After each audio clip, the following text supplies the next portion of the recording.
Hi, I'm Dr. Flora. So when I saw this shirt, I was like, oh my gosh, I have to have this shirt, right? It says, not perfect, just forgiven.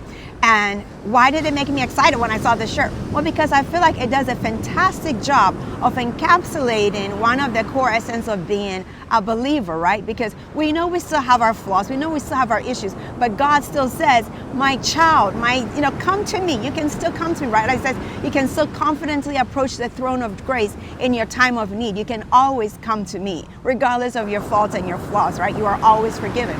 But then I have to say, it also kind of struck a bit of a chord, because I kind of felt the Spirit of God say to me, yes, Flora, but I also want you to remember, right? To whom much is given, much is required, Luke 12.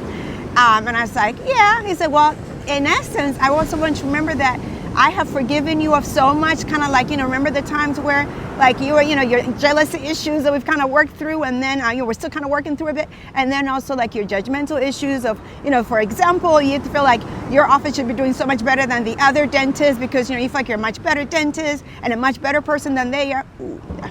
Okay. Like, he's like, Flora, in a very gentle way. It's like, I want you to remember, I don't want you to be a hypocrite. So I want to make sure that you remember there are going to be many times where people are going to probably offend you in a not so great way. And you're going to have to also extend that forgiveness, right?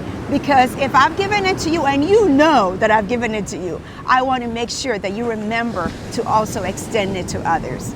So something for you to also consider if you ever feel that in your spirit, right? Enjoy the view.